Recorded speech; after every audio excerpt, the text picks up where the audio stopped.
It's hard to watch, isn't it? The main charities involved, the British Red Cross, Macmillan and the NSPCC, have all expressed their concern at what that film shows, but all say they follow guidelines set out by the relevant authorities. Meanwhile, Oxfam say that they have suspended telephone fundraising activity while the charity makes sure that regulatory standards are met. The call centre, GoGen, has suspended 2 members of staff, but has also said it does follow guidelines issued by fundraising standards bodies.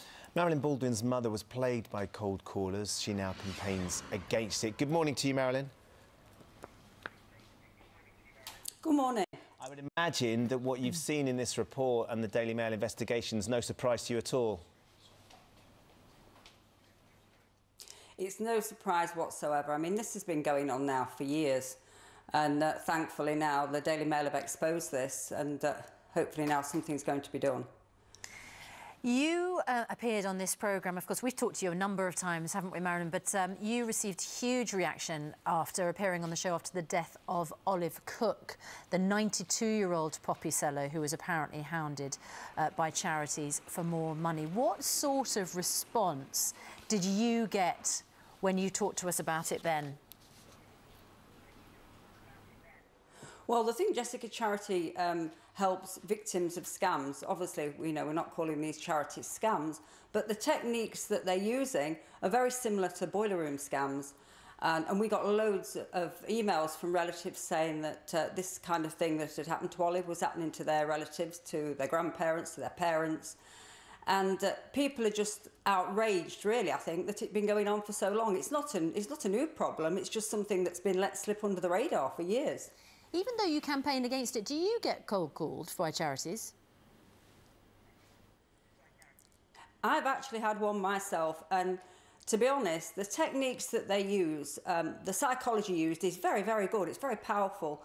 It's a bit like an auction. They ask you if you can donate a certain amount of money per month. When you say you can't, they start lowering the amount that you can subscribe. And then they get lower and lower. And in the end, you actually feel like, I'm going to be really mean if I say no. You know, they've told you who you'll be helping, what difference you can make. So it becomes very personal. And I can understand why older and vulnerable people in particular can be forced, which is what they are being done, forced to make these donations. The techniques, like I say, are very similar to those used by scammers.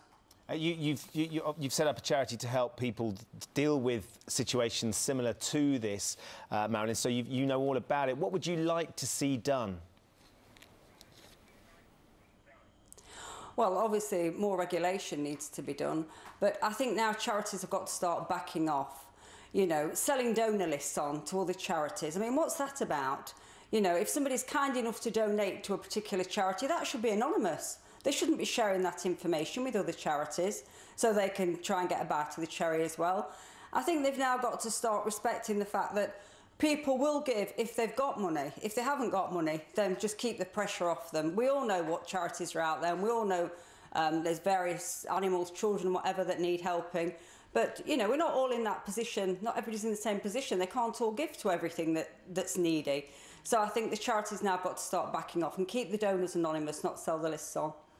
Marilyn Baldwin, thanks so much for joining us again this morning from the Think Jessica campaign. It's interesting, we were saying, weren't we, whether this might backfire for the charity. A number of people getting in touch this morning.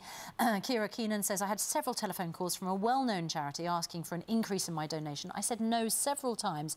The caller said, can you increase by just £1? Come on, it's only £1.